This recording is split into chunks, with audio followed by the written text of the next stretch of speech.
네, 시청자 여러분 안녕하십니까. 출발 증시와이드의 김동석입니다. 7월 10일 화요일 순서 시작하겠습니다. 저희 프로그램 지상파 DMB 채널 유원으로도 함께 하실 수 있습니다.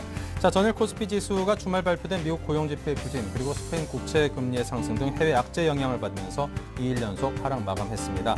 장중에 발표된 중국의 물가 지표가 예상치를 하회하면서 경기 둔화 우려를 자극하면서 장중 내내 외국인과 기관의 순매도세가 확대되면서 지수 하락폭을 넓혔다고 하고요. 또 중국의 경기 둔화가 예상보다도 좀 더 심각하다, 이런 멘트들이 원자보 총리 입에서 나왔다는 소식에 더더군다나 중국에 대한 우려감은 살짝 커지는 양상입니다.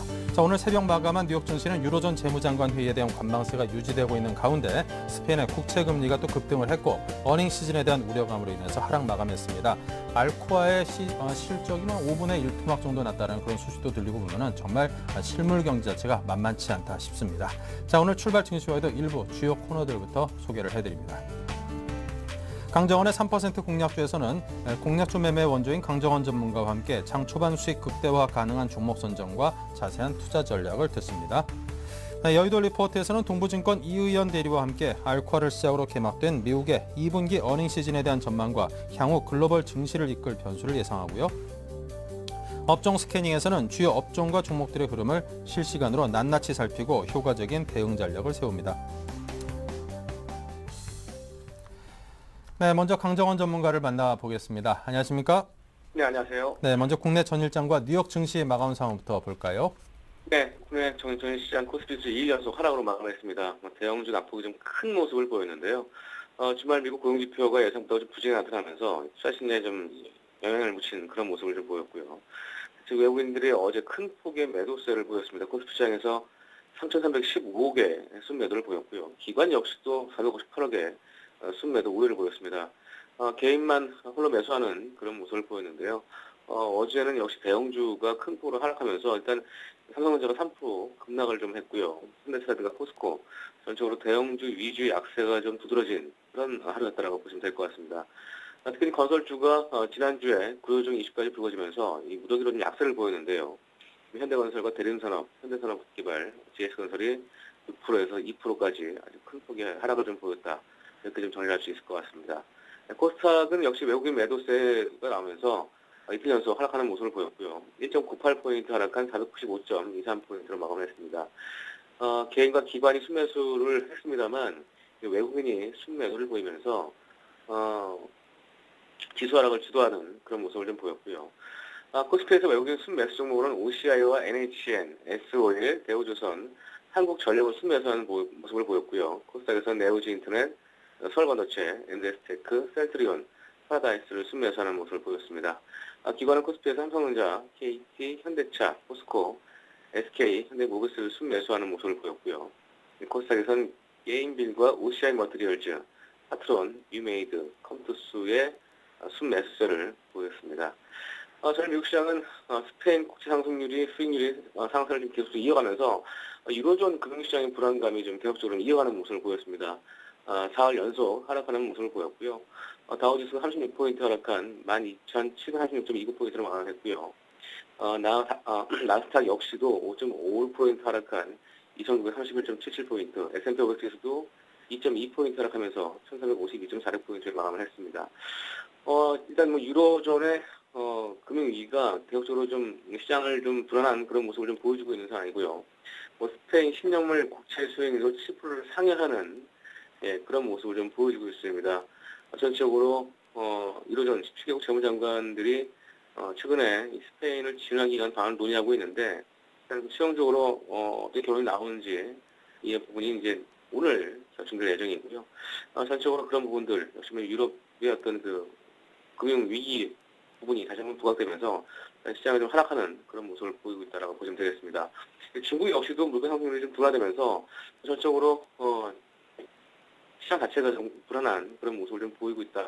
이렇게 좀 보시면 되겠고요. 이번 주 후반, 중국이 GDP 성장률을 발표할 예정이기 때문에 전적으로 이런 부분들 계속적으로 좀 우려가 되는 그런 사안이라고 정리할 수 있을 것 같습니다. 네, 어제는 태웅에 대해서 말씀을 하신 걸로 기억하는데요. 종목의 흐름이 어땠는지요? 네, 태웅 어제 시초가 22,550원에 시작을 했고요. 어제 장중에 3% 이상, 장중치가 3.8% 상승하면서 일단 우리가 목표로 했던 3.8% 이상을 성공을 했습니다. 태영 최근에 일본의 이 풍력 발전 지원, 특히 이제 일본의 그 발전 차액 지원제도 이 수혜로 이제 이 부품 업종인 이 태용이라든가 이런 단지 업종이 좀 부각될 수 있는 그런 모습을 보이고 있어서 오늘도 시장 예상가는 좀 플러스로 출발할 것 같은데요.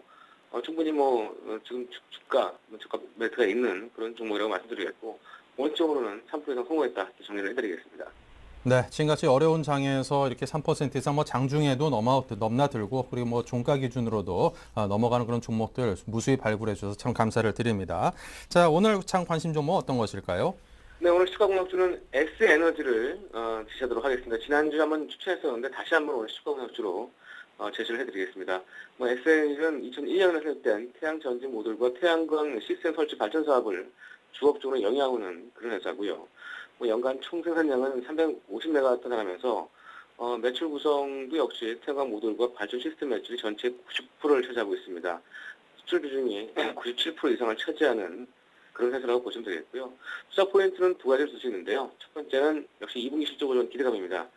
올해 2분기 매출과 영업이익이 각각 전년 동기 대비해서 38%와 42% 이상 증가할 것으로 전망되고 있는 부분이고요. 세계 태양광 시장 성장으로 인해서 이 S에너지의 태양광 모듈 판매량이 좀 증가할 것으로 전망되고 있고요. 수익성이 높은 이런 태양광 발전 프로젝트에 대한 매출 발생이 계속적으로 이어지고 있는 그런 모습입니다. 역시 이런 부분들 때문에 S에너지의 2분기 실적 호전이 좀 기대되고 있는 상황이고요. 이 두 번째는 시스템 사업 확대와 더불어서 일본 모듈 수출 증가를 전망하고 있습니다. 올해 하반기에 S에너지 매출 성장과 이익 개선이 이루어질 것으로 예상되고 있는데 기존 모듈 단품 중심에서 이 수익성이 높은 시스템 사업, EPC 형태의 그 매출세가 좀 증가할 것으로 전망을 하고 있는 상황입니다. 국내 특히 이제 신재생 에너지 의무 활동 도입에 따라서 일단 보급 사업 참여하고 있는 상황인데 해외 태양광 프로젝트와 더불어서 올 상반기 이후 이런 IPS 신재생 에너지 의무 활동에 도입에 따른 매출세가 좀 증가하고 있는 그런 모습을 보여주고 있고요. 또 하반기에 일본 태양광 시장 성장에 따라서 이 모듈 판매가 좀 증가할 것으로 전망되고 있습니다. 역시 이런 부분들과 더불어서 올해 S에너지의 실적 호전이 좀 기대되고 있는 상황이고요. 올해 전체적으로 매출액은 2,700억대, 영업이익은 220억대를 전망하면서 특히 이제 영업이익과 순이익이 각각 30%와 20% 이상 증가할 것으로 전망되고 있습니다. 올해 예상 EPS 대비해서 현 주가가 PER 7.5배 수준인데 충분히 적정 밸류에이션 10배 이상, 한 2~3배 정도의 적정 밸류에이션을 제시하고 있는 상황이라서 17,000원대까지의 밸류에이션 매력이 있는 그런 종목으로 오늘 이 S에너지를 추가 공략적으로 제시하도록 하겠습니다. 네, 자 끝으로 가격대는 어떻게 할까요? 네, 역시 시초가 말씀드리겠고요. 우저가는 3% 이상 제시해드리겠고 손절가는 만원 하의 시에 손절로 들어가시기 바라겠습니다. 알겠습니다. 오늘 S에너지에 대해서 설명을 들어봤습니다. 지금까지 강정원 전문가와 함께했습니다. 감사합니다. 네, 고맙습니다. 네, 계속해서 동시효과 시장 상황을 살펴보겠습니다.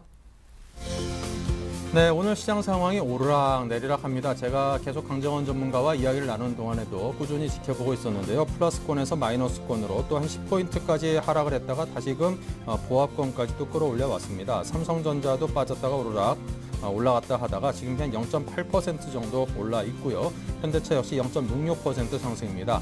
포스코는 1.07%가 하락해 있습니다. 기아차, 현대모비스, LG화학 등등 전반적인 업종 골고루 상승세가 조금씩은 몰려들고 있는 그런 상황입니다. 하지만 그 폭은 크지 않고요. 하락하고 있는 종목들의 수는 그다지 많이 눈에 띄진 않습니다만 KB금융과 NHN 등등 업종을 대표하는 기업들의 하락폭도 상당히 눈에 띕니다. 특히나 NHN이 3%가량 하락해 있고요. 코스닥 역시 분위기는 비슷해 보입니다. 0.75포인트 상승이 있는 강보합으로 장이 출발할 듯 보이고요. 셀트리온, 다음 등 보합인 종목들도 있습니다만 전반적으로 한 1% 안팎의 소폭의 오름폭과 내림폭을 기록한 채 눈치 보기 장세가 오늘도 좀 급속히 급격히 좀 진행될 것 같다는 그런 생각이 듭니다. 자, 오늘 1842.70, 6포인트 넘게 상승이 있는 거래소이고요. 한 2~3분 전까지만 해도 마이너스 10포인트까지 빠졌는데 긍정적인 모습으로 돌아선 것이 상당히 고무적입니다. 코스닥 역시 1포인트 조금 넘게 상승했으니까요. 오늘 분위기 나쁘지 않을 수도 있겠다 싶은 기대감이 듭니다. 여러분 그렇게 많이 염려할 것 없이 오늘 느긋한 마음으로 장 출발 상황을 맞아도 될 듯 싶습니다.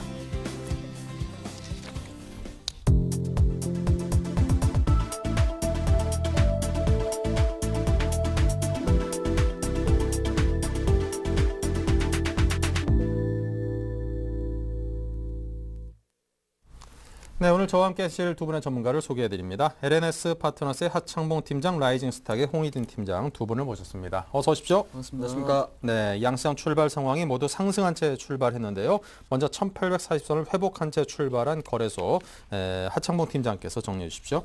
네, 뭐 사실 밤새 유럽 시장이나 미국 시장 조금 조정을 보였습니다만은 뭐 장 후반 접어들어서 또 유럽 쪽에서는 약간은 그 마리오 드라이 총재가 뭐 직접적인 추가적인 금리나 추가적인 더 하는 금리 인하에 대한 멘트는 약간 흐리부지하게 흘렸습니다만은 역시나 약간은 그 전날 먼저 반영됐다는 것 조금 생각할 수 있을 것 같고, 알코아를 시작으로 해서 이제 미국이 이제 실적 발표를 본격적으로 시작했습니다. 물론 알코아가 1번 타는 아니었습니다만은 일단은 시작을 했다는 측면 조금 생각해 볼 수 있습니다. 알코아 시장 예상치는 순이익이 한 5센트 정도 전망했습니다만 6센트 정도 나왔다는 것, 그나마 첫 테이프는 좀 긍정이지 않나 보였고요. 전일 같은 경우 삼성전자 하락세 워낙 이제 컸다 보니까 지수가 1840선까지 내려갔었는데, 오늘 아침 같은 경우는 종합 주가 지수가 전일 대비해서 한 5포인트 이상 상승한 1843.77포인트 출발하는 모습입니다.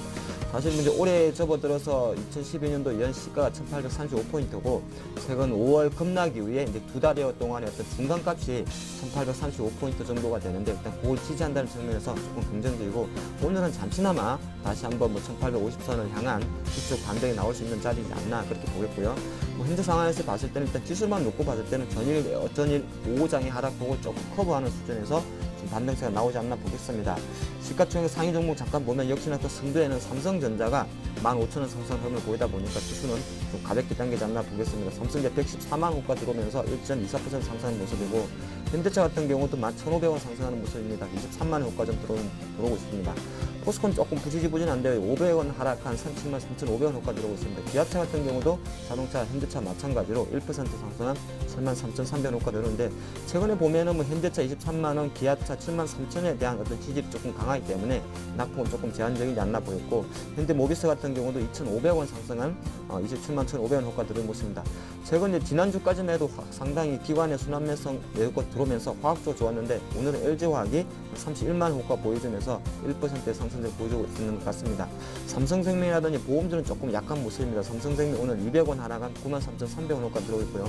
하닉스 같은 경우도 23,900원, 23,900원, 200원 정도 상승 모습인데, 일단 최근에 IT주의 전체적인 하락세 자체가 일단은 하반 경직 정도에서 좀 멈추고 있지 않나 보였고, SK이노베이션 같은 경우가 1,000원 상승한 14만 3천 호가 들어오고 있습니다.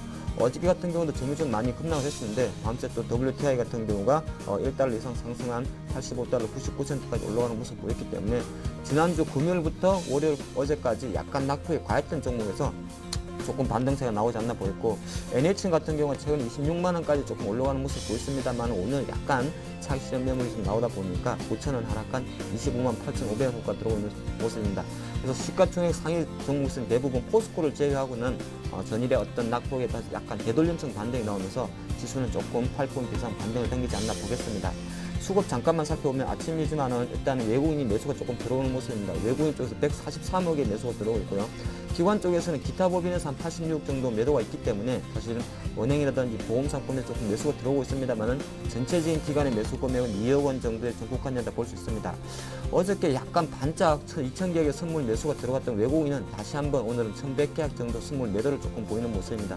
전체적으로 외국인 선물 같은 경우는 최근에 약간은 1,850선 전에서는 이렇다 할 방향을 잡기보다는 전체적인 매도 포지션을 좀 가진 상태에서 약간은 왔다 갔다 빈번한 매매가 좀 이루어지지 않나 보였고요.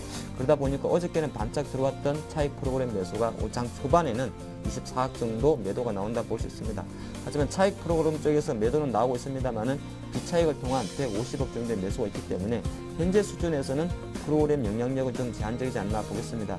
전체적으로 외국인이 지금 140억 정도를 사고 있는데, 그 중에서도 역시나 오랜만에 전기전자 업종에 대해서 한 56억 원, 자동차 업종에 대해서 43억을 매수해주기 때문에 전체적으로는 시가총액 비중이 높고 그동안 많이 팔았던 IT와 전기전자 업종에서 매수가 들어온다는 측면에서는 오늘은 지수로만 놓고 봤을 때는 일단은 1840선 정도는 지지할 수 있지 않을까 그렇게 보겠습니다. 네, 자 계속해서 코스닥 상황은 홍희진 팀장께서 정리합니다.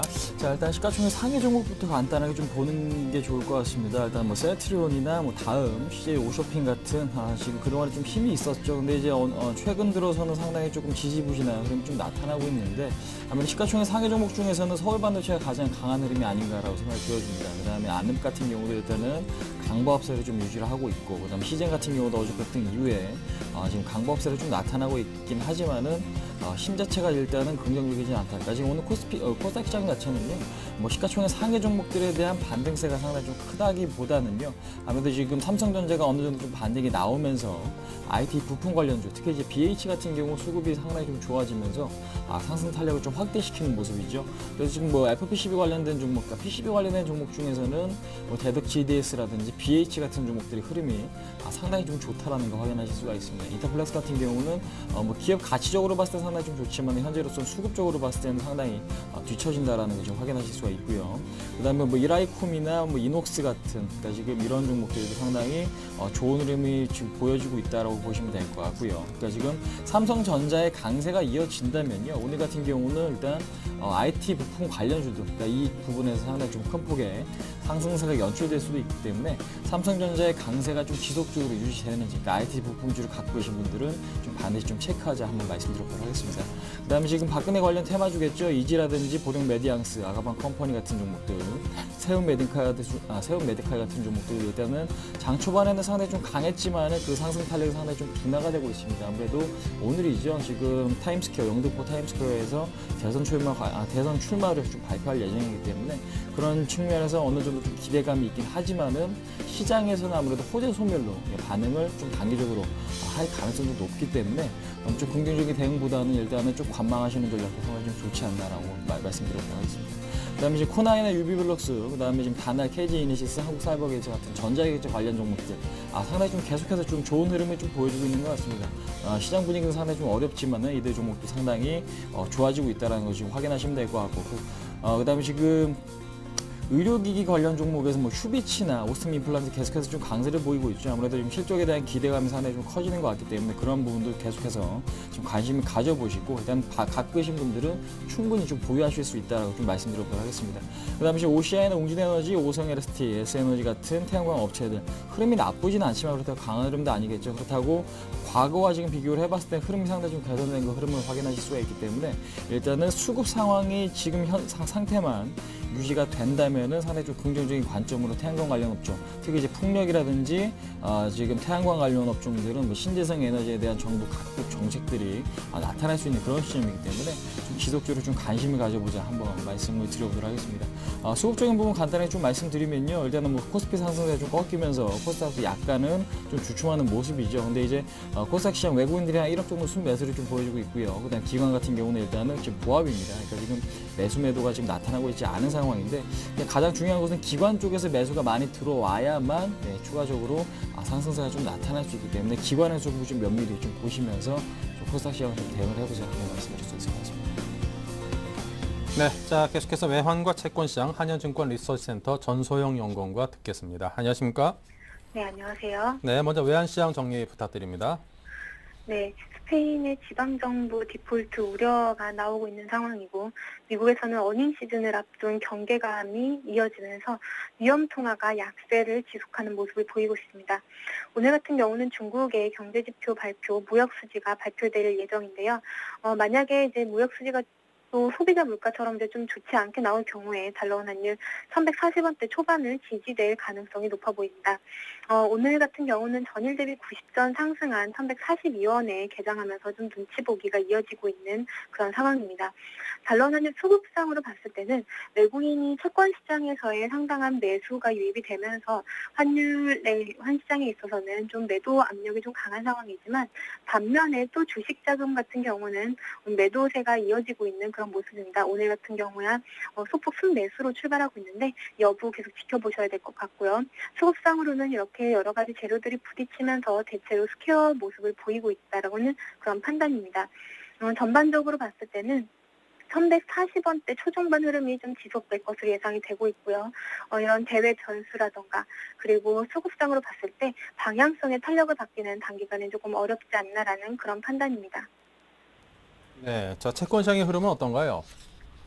네, 채권 시장은 유로존 우려가 지속이 되고 금통일을 앞두고 불확실성이 지속되는 모습입니다.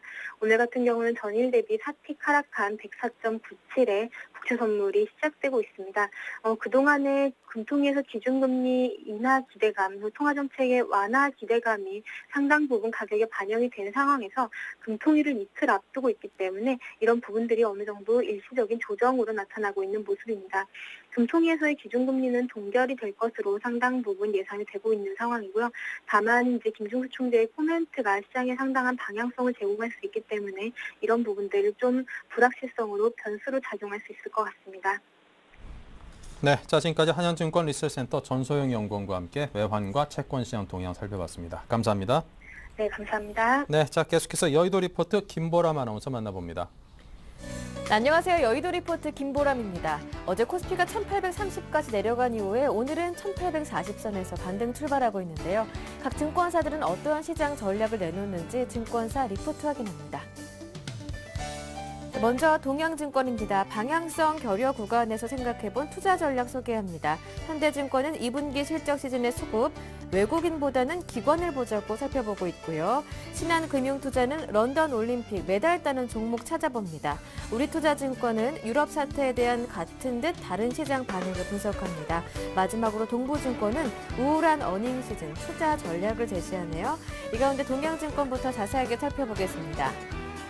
스페인 국채금리가 재차 7% 수준에 근접하며 우려가 확산되고 있습니다. ESM 출범이 늦어지고 있는 것도 주된 이유 중 한 가지인데요. 따라서 독일과 이탈리아의 비준 과정이 마무리되면 사실상 ESM 출범이 가능할 수 있다는 점에서 두 국가의 비준 과정에 주목할 필요가 있습니다. 한편 국내 증시는 당분간 추세적인 움직임을 기대하기는 어려운 상황입니다. 이에 따라 변동성 대비 수익률이 높은 안정적인 업종에 관심이 바람직한데요. 동양증권은 수익률 안정성과 실적 겸비한 제약 업종으로의 관심을 제안했습니다. 다음은 현대증권입니다. 유럽의 경기 침체, G2의 경기 성장 속도도 둔화되고 있습니다. 부진한 대외 경제 속에 외국인 수급 또한 앞으로 부진할 것으로 예상되는데요.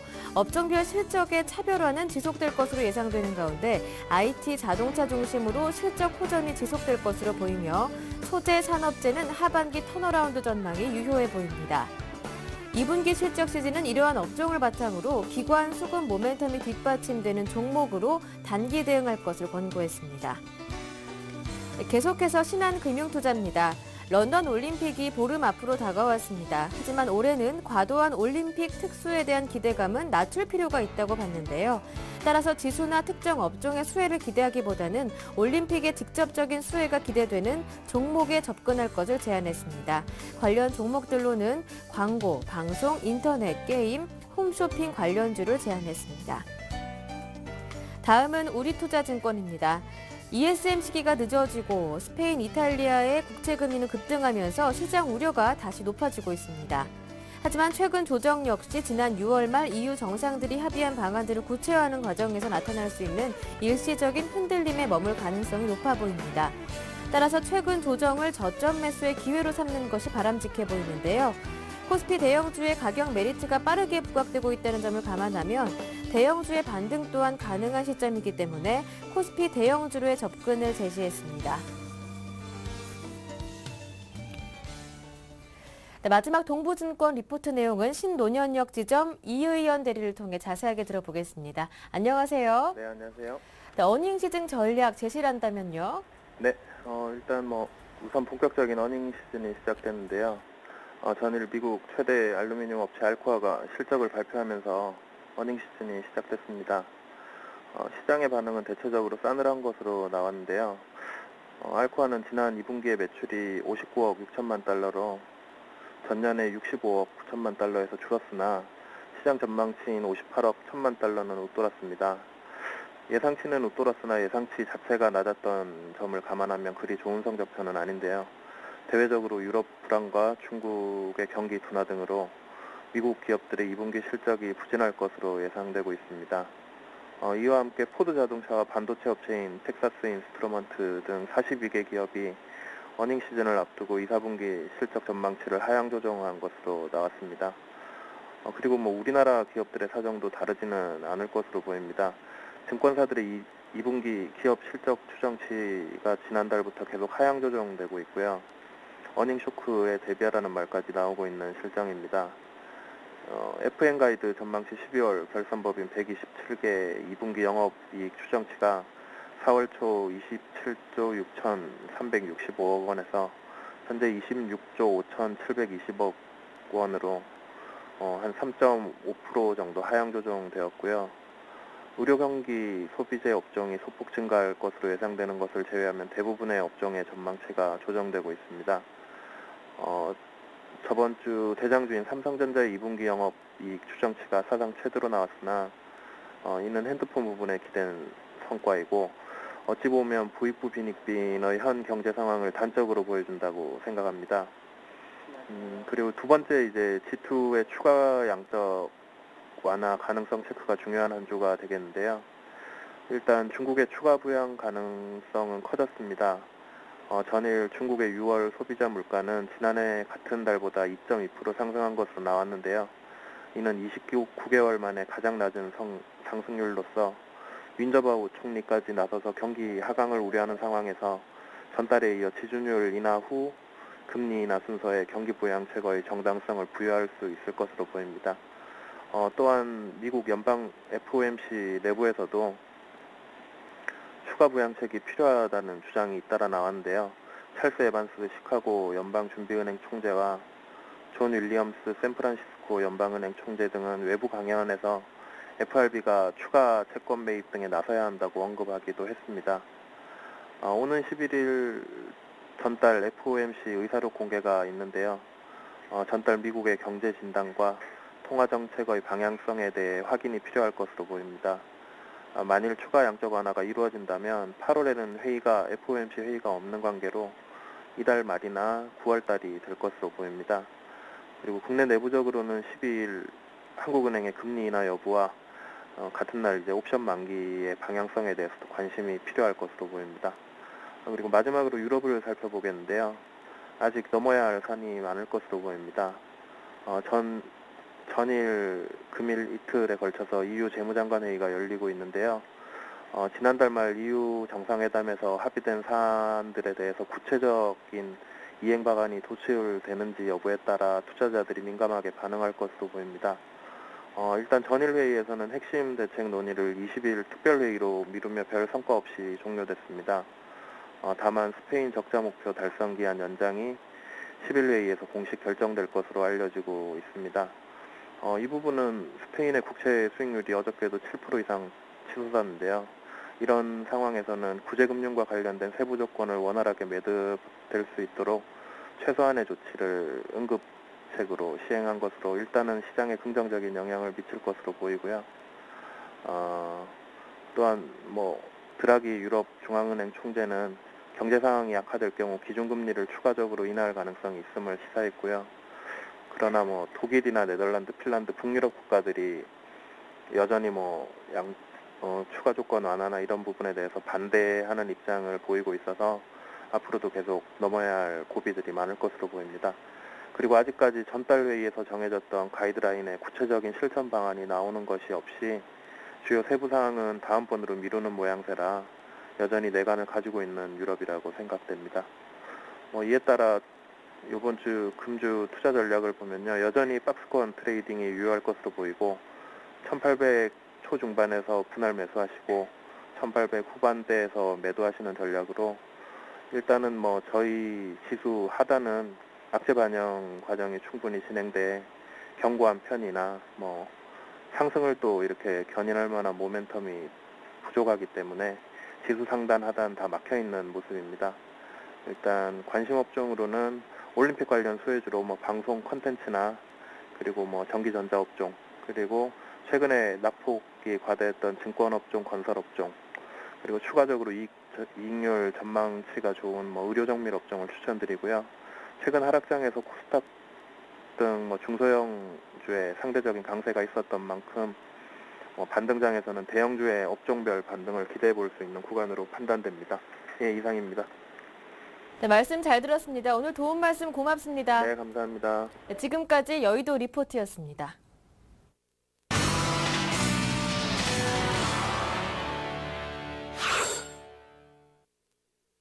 네, 자 계속해서 최병권 샘플러스 전문위원을 만나보겠습니다. 안녕하십니까? 네, 안녕하세요. 네, 자 지금 현재 장의 흐름이 소폭이나마 상승입니다. 3.5포인트, 1.7포인트 각각 상승을 하고 있는데요. 현재 장세에 대한 진단을 내려주시죠. 예, 일단 오늘 반등은 어느 정도 예상이 되는 상황이고 어제까지 우리 시장이 이틀 연속 하락을 했습니다. 그래서 미국 시장이나 해외 증시 하락 대비해서 좀 과하게 빠진 면이 좀 있었죠. 그래서 그런 부분이 선반영이 돼서 오늘 미국 시장이나 해외 증시가 하락을 했다고 하더라도 일정 부분의 반등은 좀 기대를 할 수 있는 상황이었는데요. 이제 문제는 반등이 지속될 것인가, 좀 더 올라올 것인가 하는 부분인데 현재로서는 사실 그 부분은 조금 부정적인 상황입니다. 왜냐하면은 우선은 지금 그 미국 시장보다도 선반영이 돼서 주가를 끌고 내려왔다는 데서 가장 결정적인 역할을 한 것이 외국인들의 선물 대응이나 그다음에 그 현물에 대한 그 삼성전자에 대한 집중적인 매도 이런 것들이 역시 크게 작용을 했다라고 볼 수 있겠는데요. 그러다 보니까 외국인들의 포지션 자체가 그 지금 시장에서 그렇게 우호적이지 않기 때문에 주식을 자꾸만 들어올릴 때마다 밀어붙이는 형태로 매도를 할 가능성이 높습니다. 따라서 이러한 형태 하에서는 주가가 빨리 반전을 하는 것을 기대하는 것보다는 충분히 빠진 다음에 바닥을 잡고 올라오는 것을 기대하는 게 낫겠습니다. 그래서 잠시 반등이 좀 주어질 때 여기서 단타 정도는 가능하겠지만은 지금 아직까지는 그 중기적인 흐름을 보고 저가 매수를 하는 것은 조금 이르다라고 판단이 되고요. 따라서 오늘 같은 경우에 이제 어제 저가 매수를 해서 조금이라도 수익이 나는 종목이 있다면은 짧게 수익 실현을 하고 그리고 아직 중기적인 매수는 좀 더 유보를 하는 형태로 가시는 게 좋고요. 아무래도 대형주들보다는 코스닥의 중소형주들이 지금은 활기차고 또 탄력도 좋은 관계로 그쪽으로 좀 관심을 많이 가져주시고 또 최근 들어서 이제 대체에너지 쪽이나 그다음에 M&A 쪽이나 또 정치 관련주가 테마성으로 순환매가 발생하고 있기 때문에 이쪽에서 관심을 좀 많이 가져주시는 게 좋을 것으로 그렇게 판단을 하고 있습니다. 네, 자 그렇다면 포트폴리오 흐름은 어떻습니까? 포트폴리오 내에는 지금 당장은 큰 변화가 없는 상태고요. 다만 이제 어제 유진기업이 주가가 추가적으로 하락이 좀 더 있었습니다. 하지만은 아직까지 그 유진기업 같은 경우에도 기존 그 현금 유입분에 대한 반영이 아직 안 됐다라고 판단하고 있기 때문에 조정이 주어질 때는 분할 매수로 좀 더 대응을 할 수 있다라고 생각하고 있습니다. 따라서 지금은 그대로 보유를 하시거나 유진기업 같은 경우는 저가 매수를 시도하셔도 좋겠고요. 다른 여타 종목들은 아직까지 이렇다 할 변화를 안 주고 있는 상태인 만큼 현재로서는 그냥 보유를 하시면서 차분히 좀 기다리시는 게 좋을 것 같아요.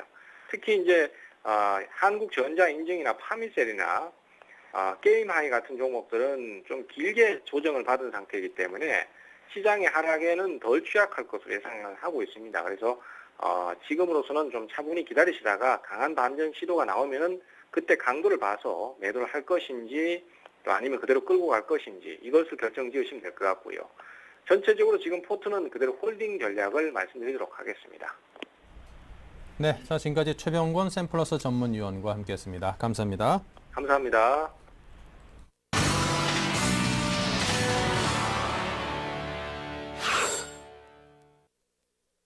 네, 실시간 업종과 종목의 흐름을 살펴보는 업종 스캐닝 시간입니다. 먼저 하창봉 팀장께서 IT 운수장비 정유화학업종을 정리해드립니다. 네, 장 초반에 외국인이 IT 쪽에 매수가 좀 들어왔었는데 한 20분 지나면서 다시 IT를 가장 많이 파는 것 같습니다. 전기전자 업종에 대해서 120억 정도 팔고 있다 보니까 지수가 한 1840선까지 올라갔다가 조금 밀리는 모습이고요. 업종 전봉 살펴보기 전에 전반적으로 그나마 오늘 좀 강세를 보이는 업종을 보면 종이목재라든지 섬유의복, 통신업종은 조금 강세를 보이는 모습입니다. 대표적인 방어지라든지 최근에 빠졌던 종목이라 할 수 있을 것 같고요. 조금 많이 빠지는 섹터는 역시나 철강이라든지 비금속 광물이지 않나 보겠습니다.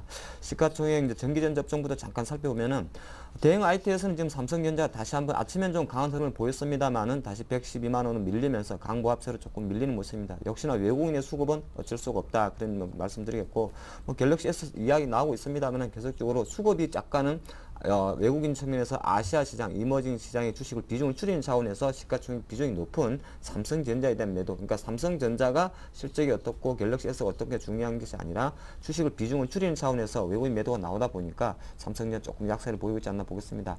그러다 보니까 하이닉스라든지 LG전자 같은 모습도 뭐 전반적으로 장 초반보다는 조금 밀린 모습이고요. 최근에 보면은 약간은 또 그런 이야기가 있죠. 삼성전자는 가고 있지 않습니다만은 삼성전자 관련해서 뭐 삼성테크온이라든지 삼성전기 그리고 코스닥 일부 스마트폰 부품주들은 그나마 조금 견고한 흐름을 보이는데 오늘도 삼성테크온 같은 경우는 74,500원 효과 보이면서 최근에 다시 73,000원 정도에서는 약간은 반등하는 기미가 좀 보인다 말씀드리겠고 LG노텍이 사실 최근에 좋은 흐름을 보였었습니다. 9만 원까지 이상 상승하는 흐름을 보였었는데 일단은 뭐 실적적인 이야기가 될 수 있겠죠. 아무래도 이제 LED 부분에 어떤 실적적인 부분에 조금 점수를 줬지 않나 보였고 하지만 최근에 한 9만 원 정도에서 조금 쉰다는 측면에서 21선은 지지하고 있습니다만은 LG노텍 일단은 보유하신 관점에서는 조금 더 홀딩할 수 있겠습니다만은 신규 매수 관점에서는 시장이 약간은 박스권 지지하는 흐름을 보이고 있기 때문에 한 템포 기다리는 것이 어떨까 싶고요. 자동차로 잠깐 접어들면 역시나 아침에 한 23만 원 정도에서 지지를 보였던 현대차 같은 경우가 다시 한번 1,000원 하락하면서 22만 7천원까지 밀리는 모습입니다. 기아차 같은 경우도 한 300원 정도 상승한 72,800원 수준에 머무는데 자동차도 사실은 지금 보면은 전차군단 뭐 삼성전자 마찬가지로 어떤 뭐 자동차 판매량이라든지 펀더멘탈로 접근하기보다는 역시나 오늘도 외국인 매도 수급이 나오는 것처럼 수급 우위의 어떤 약세가 자동차주의 약세를 좀 부추긴다 볼 수 있겠습니다. 그래서 자동차주에 대해서는 사실 뭐 항상 조금 드리는 말씀이 지금 약간은 상승 탄력성이 좀 더해야 된다. 상승 탄력성, 그러니까 지수 올라갈 때 현대차가 바로 다이렉트로 다시 한번 27만 원까지 가는 것보다는 지금의 삼성전자라든지 자동차를 접근하는 투자 전략은 뭐 바로 지금 이 가게에 사가지고 시세 차익을 노리는 전략보다는 조금 롱텀 관점에서만 좀 접근해야 된다. 즉 삼성전자, 현대차는 적립식 투자의 접근으로 조금씩 관심을 가진 전략이 어떨까 싶고요. 현대차, 현대모비스라든지 현대위아 같은 경우는 조금 그나마 완성차보다는 조금 좋은 모습입니다. 현대모비스는 한 1,500원 상승한 27만 호가 보여주고 있는데 약간은 뭐 자동차 최근의 업종 거의 같은 맥락 6월 초순에 어떤 바닥권 가격 저지에서 약간 지지하는 모습이지 않나 보겠고요. 만도 같은 경우가 한 16만 3천 정도 호가 들어오는 모습입니다. 만도 기관이 상당히 좋아하는 종목입니다만은 똑같이 자동차 업종의 대표적인 뭐 부품주가 되면서 16만 원, 한 17만 원 박스권에 머물러 있지 않나 보였고 최근에 어떤 뭐 자동차 부품 중에서는 가장 뜨거운 이슈는 바로 공개 매수가 예상되는 한라공조였죠. 뭐 2만 8천까지 갔다가 최근 4일 연속 한라공조 같은 경우는 약간은 조금 쉬어가는 모습을 보인다 말씀드리겠습니다. 잠깐 조선업종으로 들어가면 조선주는 조금 쉬고 있습니다. 사실 뭐 지난주 워낙 좋은 흐름을 좀 보였었는데 뭐 현대중공 같은 경우는 1,000원 상승한 26만 원 효과 보여주고 있습니다. 조선주 같은 경우가 이제 지금 약간의 시세가 낮습니다. 그래서 지금 그 수령 국면을 좀 보시면 좋을 것 같은데요. 제가 대표적인 삼성중공으로 잠깐 말씀드리면 삼성중공업 잠깐 차트를 본다 그래도 한 3만 4천 원에서 한번 3만 9천 원까지 레벨업이 됐었고요. 다시 한번 6월 초순에 3만 5천 원에서 다시 3만 9천 원. 그렇게 봐야 할 때는 지금 현재 긍정적인 것은 뭐 대외 변수 있고 수주 모멘텀 있습니다만 일단 중요한 거는 저점을 높여오면서 약간은 3만 9천에 대한 저항 영역을 갖고 있다는 겁니다. 그렇게 봤을 때는 조선주에 대한 투자 조건은 지금 현재 수준 3만 8천 원 정도에서는 덜컥 살 자리는 아니지 않겠느냐. 투자 전략적으로 봤을 땐 차라리 4만 원을 돌파하든지 아니면은 3만 7천 원 밑에 떨어졌을 때 한번 공략해 볼 수 있는 관점입니다. 지금은 딱 중간 라인에서 조금 쉬고 있지 않나 보겠습니다. 대우조선 해양 같은 경우도 26,650원 정도 모습을 보여주고 있는데 일단 조선업종 대해서는 항상 삼성중공업을 좀 탑픽으로 잡으시고 기타 관련주에 대해서는 일단은 개별적인 리스크가 다 존재하기 때문에 탑픽으로는 삼성중공업 쪽에 조금 포커스를 맞추는 게 어떨까 싶습니다. 태용 같은 종목, 조선 기자재 종목이죠. 최근에 풍력 관련해서 태용 현진 소재 상당히 한 3일 전인가요? 상당히 일본의 풍력 산업 발전에 대해서 급등을 했었는데 오늘 같은 경우에 보면은 뭐 대표적으로 태용호만 잠깐 말씀드려도 급등 이후에 한 4일 연속 약간은 쉬어가는 흐름입니다. 이렇게 됐을 때는 사실 약간 애매한 구간이라 저는 말씀드리겠습니다. 보통 이렇게 어떤 외부 이벤트, 뭐 일본의 어떤 풍력 산업에 대한 뭐 확장 이야기, 외부 이벤트가 나와서 큰 시세를 분출하고 나면 중간 정도 쉬어주는데 타이밍적으로는 이런 종목들은 내일 만약에 상승하지 못한 됐을 때는 다시 내려올 수 있는 가능성이 있습니다. 그래서 현재 수준에서는 어떤 외부 이벤트 때문에 급등을 한 뭐 풍력 관련주, 현진 소재라든지 태용 이런 종목들은 일단 오늘까지는 한번 지켜보시고 내일은 중요한 거는 좀 움직일 때가 됐다. 저는 그런 말씀을 좀 드리겠고요. 정유화학 쪽 들어가면 역시나 조금 정유주는 최근에 좀 재미가 없죠. SK이노베이션은 한 15만 원의 벽, 뭐 GS 같은 경우는 한 6만 원의 벽, SO일 같은 경우는 한 10만 원의 벽에 좀 머물러 있는데 그 상태에서도 지금 보면은 약간은 저항대 대비해서 낙폭이 그렇게 크지 않다는 겁니다. 그래서 일단은 정유주에 대해서는 뭐 투자 접근은 사실요 조금 제가 판단할 때는 그냥 관심 종목에 넣어두시는데 바로 접근하기보다는 조금 지켜보는 전략, 팔짱 끼고 있는 전략이 좋을 것 싶고요. LG화학이 조금 최근 30만 원 정도에서 그래도 2차 전지 자동차용 2차 전지에 대한 실적을 가지고 조금 매기세가 좀 좋았습니다. 2분기 영업 컨센서스가 4,860억, 그러니까 전분기 대비해갖고는 5.8% 증가했습니다. 1분기 대비하고는 5.8% 증가한다는 이야기 좀 나오고 있는데 전년 동기 대비해서, 그러니까 전년 이맘때는 한 7천억 정도였습니다. 그러니까 작년 이맘때 대비하고는 30% 급감한 거죠. 그래서 LG와 사실 많이 빠진 거는 맞긴 맞습니다만은 지금 31만 원 정도에서 조금 주춤거리고 있다는 거 생각해 보시고, 한 가지 중요한 거는 한 30만 원 밑에서 단기 수급선이 골든크로스가 발생하면서 좀 올라오는 흐름이 있기 때문에 일단 만약에 일시적으로 30만 원 밑으로 내려왔을 때는 한번 공략해 볼 수도 있지 않나 말씀드리겠습니다. 그래서 종합시장 자체가 전반적으로 다시 1840선에 조금 밀리는 모습을 보인다는 것은 외국인과 기관의 매도 수급이 오늘까지도 좀 이어지고 있다. 오늘 밤 이후 정상회담, 재무장관 회담 결과까지 한번 지켜보자는 심리가 시장에 좀 묻어있지 않나 그렇게 보겠습니다. 네, 자 계속해서 홍희진 팀장께서는 철강기계, 금융건설 등에 대한 정리를 해드립니다.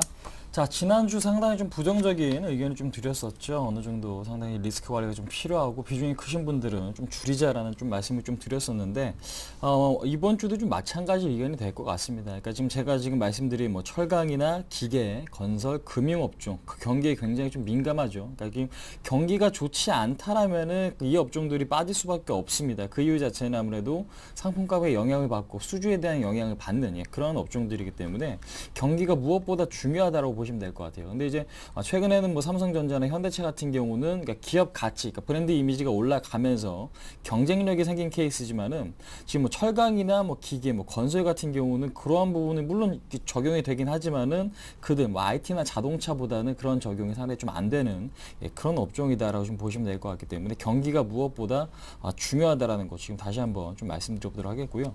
오늘 같은 경우는 뭐 철강 업종, 뭐 포스코나 현대제철, 고려아연이나 뭐 영풍 같은 종목들, 뭐 현대아스코도 일단 그렇게 나쁜 흐름은 아니죠. 근데 시장보다는 강한 흐름은 아니기 때문에 시장이 여기서 하락을 좀 추가적으로 하락세를 나타낸다면은 하락 전환은, 그러니까 하락폭이 좀 커질 수 있는 업종이다라는 걸 좀 말씀드리겠습니다. 그러니까 그 이야기는 뭐냐면은 그러니까 주가 자체가 역배열인 상태에서 추가적인 하락도 충분히 나와질 수 있고 투자 심리가 그만큼 안 좋다는 얘기겠죠. 그래서 일단은 경기에 대한 모멘텀이 어느 정도 좀 돌아서는 흐름이 나와줘야 되는데 지금 뉴스 보면 아시겠지만 굉장히 안 좋은 뉴스들로만 가득 차 있습니다. 뭐 중국도 그렇고 유로존도 그렇고, 그러니까 지금 그런 측면에서 봤을 때 현재로서는 아무래도 뭐 철강 업종 자체는 시간이 조금 더 걸릴 수 있다라는 거 좀 말씀을 드릴 수가 있을 것 같고요. 제가 말씀드리는 지금 철강 업종에서 탑픽 종목을 좀 언급을 드려보도록 하면은 고려아연은 좀 지속적으로 좀 말씀을 드리고요. 왜냐면은 아무래도 인플레이션 수혜주이기도 하고 시장 조밀이 워낙 좀 좋다 보니까 아무래도 수혜를 좀 받을 수밖에 없기 때문에 그런 부분을 좀 기억을 해보셔야 좀 말씀드리겠고, 그 다음에 지금 세아제강이라고 하는 종목이죠. 강관업체인데요. 아무래도 지금 실적 대비 주가 자체는 굉장히 좀 저평가가 되어 있습니다. 그러니까 지금 뭐 많은 분들이 뭐 철강 업종 하면은 뭐 포스코나 현대제철, 그다음 뭐 동국제강 뭐 이런, 아니면은 현대 하이스코 쪽에 조금 더 집중을 하시는 경향이 많은데, 제가 볼 때는 장기적으로 봤을 때는 세아제강이나 뭐 지금 고려아연 쪽에 조금 더 주목을 하실 필요가 있을 것 같고, 그다음에 지금 대한제강 같은 경우는 최근에 지금 터널, 그러니까 해저 터널이죠. 해저 터널 관련주로도 테마가 좀 묶여 있기 때문에 경기가 좋아져서 어느 정도 좀 반등이 나온다라면 그 부분에 대한 수혜, 그다음에 지금 단기적으로 지금 테마로 좀 묶여 있기 때문에 대한제강도 단기적인 매매는 충분히 좀 좋지 않나 한번 말씀드리도록 하겠습니다. 그다음에 기계 같은 경우는 두산중공업 상당히 좀 상승폭이 크게 나타났습니다. 지난주 뭐 그 전부터 이제 어느 정도 주가는 이제 바닥을 찍고 반등이 좀 나와주고 있는데 두산중공업 역시 마찬가지로 가장 중요한 부분은 수주죠. 그러니까 지금 에너지 관련, 그러니까 지금 뭐 화력 발전기나 뭐 원자력 마찬가지고 그다음에 지금 뭐 풍력 쪽에서도 마찬가지겠고요. 근데 이제 갈수록 에너지에 대한 자원, 그러니까 에너지에 대한 중요성이 커지면서 두산중공업에 대한 수혜는 상당히 좀 있을 가능성이 높다라고 판단이 됩니다. 왜냐면은 세계적으로 기술력이 인정을 받는 그런 기업이기 때문에 두산중공업 같은 경우는 기계 관련 업종 중에서 상당히 좀 좋다. 그러니까 지금 두산인프라코어보다는 두산중공업에 대한 반등을 조금 더 기대해 볼 수 있는 그런 시점이 아닌가라고 생각이 됩니다. 그래서 일단 역시 마찬가지로 기계 관련주는 건설, 그러니까 지금 기계 수주, 그러니까 수주가 많이 나오기 위해서는 경기가 좋아져서 공장에 대한 투자가 좀 많아질 때 그때 이제 본격적인 상승이 나오는 경우가 상당히 좀 많은데 현재로서도 그런 시기는 아니다라는 거 좀 말씀드릴게요. 그래서 이 종목 역시 장기 투자를 위해서 큰 비중을 들어가시는 전략은 절대로 안 되신다라는 거. 좀 다시 한번 좀 강조 드려보도록 하겠습니다. 그다음에 건설 같은 경우는 지금 현대건설, 삼성물산, GS건설, 대우건설, 뭐 대림산업 등 일단은 해외 플랜트나 뭐 건설에 대한 수주가, 그러니까 수주 모멘텀이 있는 종목들이 그동안에 상당히 좀 좋은 흐름이 나타났죠. 근데 보시면 아시겠지만 차트가 좀 꺾여 있습니다. 전저점이 이탈하기 일부 직전까지 지금 모든 흐름들이 지금 나타나 있기 때문에 현재로서는 일단 좀 부정적으로 좀 보시면서 좀 대응을 해 보시자 좀 말씀드려보도록 하겠는데. 긍정적인 부분은 뭐냐면은 이런 부분이 어느 정도 좀 개선이 될 수 있다. 그러니까 지금 특히 이제 대우건설 같은 경우는 전저점이 굉장히 좀 높아지면서 주가 상승 탄력은 나오지 않지만은요. 일단 전저점이 높아지는 시점에서 일단 다른 종목들보다는 상당히 좀 좋은 흐름을 보여주고 있는 걸 확인하실 수가 있을 것 같아요. 그러니까 지금 많은 분들이 뭐 현대건설, 삼성물산, GS건설, 대림산업에 지금 주목을 하고 계신데 차트 흐름 보시면 아시겠지만은 대림산업 같은 경우는 전저점에 대한 이탈은 아직까지 안 나왔죠. 근데 현대건설 같은 경우는 이탈하기 일보 직전이고 삼성물산 같은 경우는 전저점을 이탈을 했습니다. 그다음에 대우건설 같은 경우, GS건설 같은 경우도 일단 전저점이 약간은 좀 높아진 시점이긴 하지만은 상대적인 차트 모양으로 봤을 때는 대우건설이 가장 모양 자체가 이쁘죠. 그런 측면에서 봤을 때 이 업종이 간다면은 아무래도 대우건설이 상승 탄력이 가장 좀 커질 수도 있기 때문에 그러한 부분을 좀 관심 있게 보시기 바라겠습니다. 그래서 일단 건설업종 같은 경우에는 대우건설이나 대림산업에 대한 관심은 좀 지속을 하시되 일단 현재로서는 지금 시장 상황을 좀 보시면서 아무래도 외국인의 좀 굉장히 좀 강한 좀 매수가 좀 들어와야만 지금 상승이 좀 가능하다 좀 말씀드리도록 하겠고 은행 업종은 일단은 좀 관심권에서 멀리 떨어뜨려 주시고요. 어느 정도 유로존 리스크가 해결이 될 때 관심을 가지시는 것이 상당히 좀 좋을 것 같고 최근에 우리나라 부동산 값도 굉장히 좀 하락폭이 좀 커지고 있죠. 그런 측면에서 봤을 때도 은행이 연체율이 높아지는 시점에서 은행들의 지금 부동산 값이 하락을 하면은 담보 비율이 줄어들면서 아무래도 굉장히 좀 안 좋아지는 흐름이 계속해서 좀 악순환이 될 수밖에 없다라고 보기 때문에요. 은행 업종 같은 경우에는 조금 더 매수 타이밍을 좀 늦춰보자 한번 말씀드려보도록 하겠습니다. 네, 자 계속해서 애널리스트 출발 전략 오늘은 우리투자증권의 계속해서 테마주 흐름을 먼저 짚어보겠습니다. 하창몬 팀장님.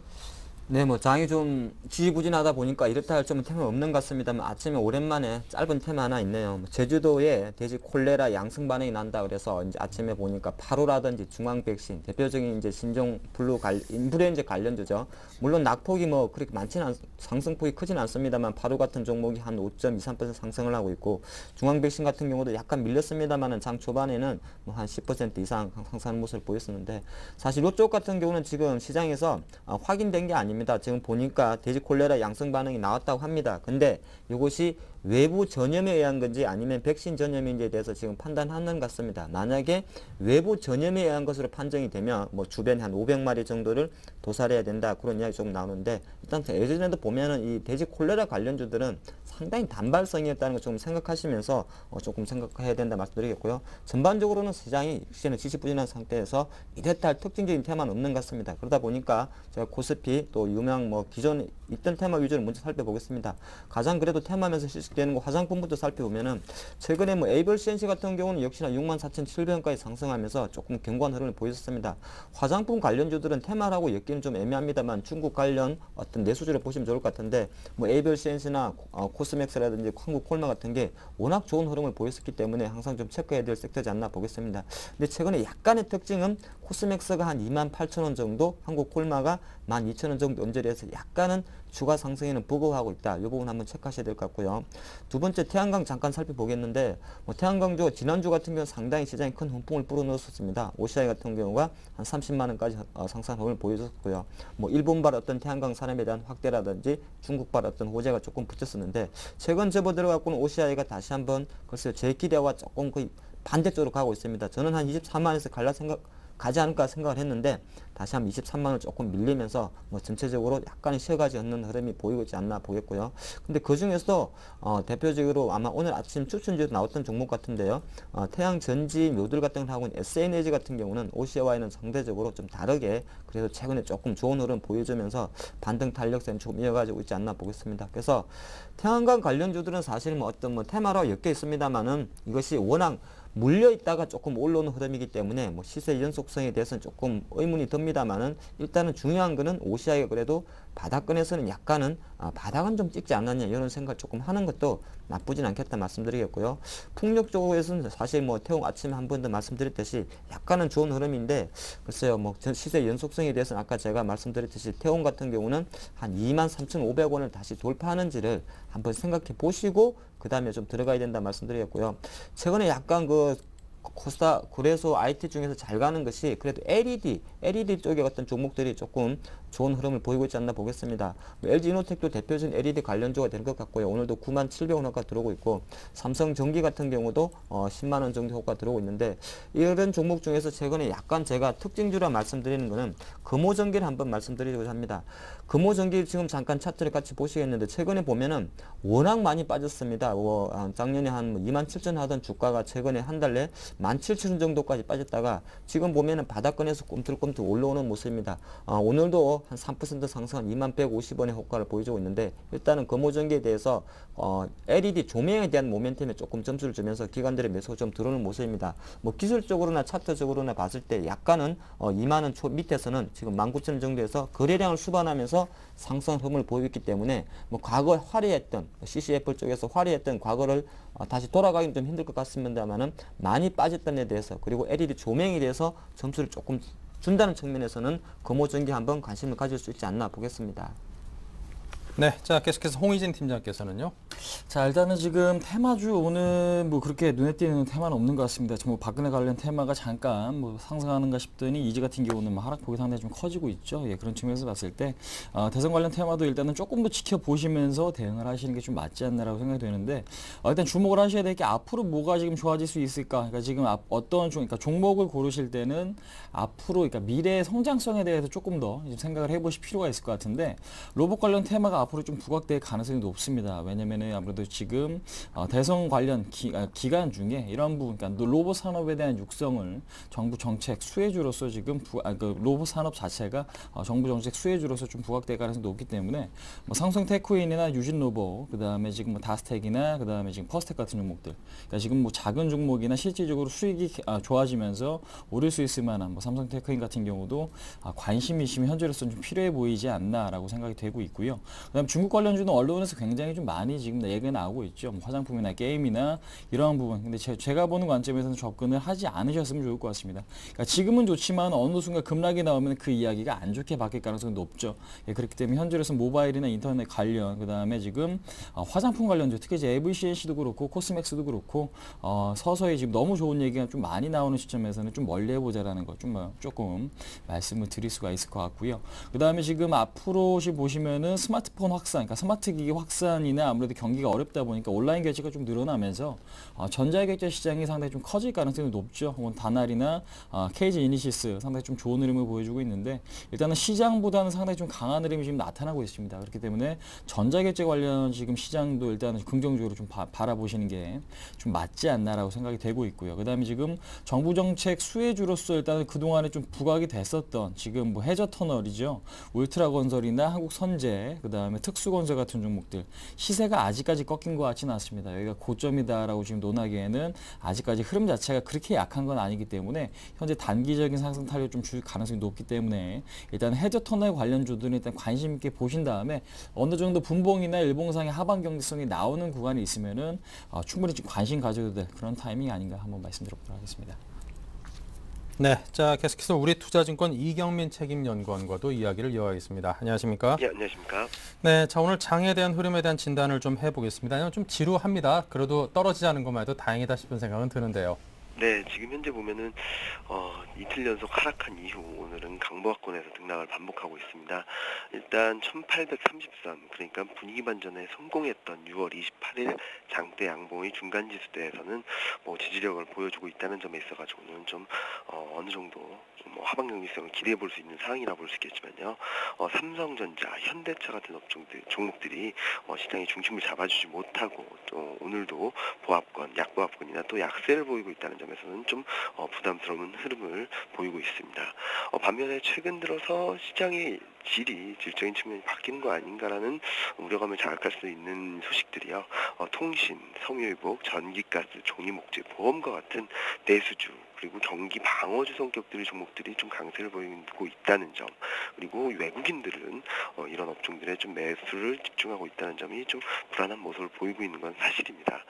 그렇다 하더라도 지금 현재 상황이 있어가지고 시장 자체가 급격한 하락세를 보이긴 좀 어려운 상황이라 볼 수 있겠습니다. 유럽발 사태의 경우도 지금 현재로서는 이후 정상회담 이후 그런 해결 과정, 더욱 구체화된 그런 방안을 내놓기 위한 과정이 전개 중이라고 볼 수 있겠고요. 미국 같은 경우도 QE3 가능성도 열어놓는 등 경기 부양 의지라든지 그런 부분들을 감안해 봤을 때는 추가 하락보다는 1800에서 1830선 지지력을 보이면서 분위기 반전 시도를 할 가능성이 높다고 보고 있습니다. 이런 과정에 있어가지고 주목해 보실 부분들은 오늘 좀 주춤한 최근 들어서 좀 급격한 하락세를 보였던 삼성전자야 반등 여부를 좀 주목하실 필요가 있겠습니다. 오늘 200일선 위치에 200일선에 바짝 다가선 모습인데요. 200일선은 통상적으로 추세를 결정할 수 있는 이동평균선으로 볼 수 있는데 지난 10월 이후 한 번도 하향 이탈한 적이 없는 200일선에서 지지력을 확보하고 그리고 분위기 반전에 성공할 수 있을지를 좀 지켜보실 필요가 있다고 보고 있습니다. 이런 부분을 감안해 봤을 때는 추가적인 급락보다는 1800에서 1830선 전후에서의 지지력 확보가 좀 더 가능성이 높다고 보고 있습니다. 네, 자 지금까지 우리투자증권 이경민 책임연구원의 시장에 대한 진단과 그에 대한 전망을 함께 들어봤습니다. 감사합니다. 네, 감사합니다. 네, 자 지금까지 LNS 파트너스의 하찬범 팀장, 라이징 스탁의 홍희진 팀장도 여러분께 많은 정보 전해드렸죠. 오늘 감사드립니다. 네, 자 지금 시장 상황이 일단은 1839.87로 1840선을 얼추 지켜낸 채 지금 흘러가고 있습니다. 코스닥 역시 0.24% 상승해 있고요. 이래저래 여러 가지 기업들 실적도 별로 좋지 않게 나오고 있고 또 여러 가지 지표들도 좋지 않게 나오고 있습니다. 하지만 또 그렇게 좋지 않은 상황이 많은 분들께서 기대하는 정책으로 보답을 받을 수 있는 가능성이 커진다라는 점에서는 반드시 악재로만 받아들일 필요만은 없어 보입니다. 시장에 풀리는 돈의 힘만큼 또 증시를 끌어올릴 수 있는 원동력도 없는 법이니까요. 항상 음과 양이 같이 있다는 거 여러분께서 양지하시고요. 지금 시장 상황에 대해서 어느 정도 좀 만족해 하시면서 지루함을 느끼기보다는 좀 안도감을 느끼면서 시장을 바라보시길 바랍니다. 자, 잠시 11시부터는 베스트 종목 상담이 준비되어 있습니다. 013-3366-0110 무료 문자 또는 02-3153-2610으로 전화를 주시면 상담 가능하시니까요. 많은 신청을 부탁드리고요. 저희 출발 증시와이드 새로이 탄생된 블로그에도 많은 관심을 가져주십시오. 탄생기념 이벤트도 준비되어 있습니다. 헤아리시기 바랍니다. 자, 잠시 후 2부에서 저희 순서 계속 이어가겠습니다. 잠시 후 뵙겠습니다.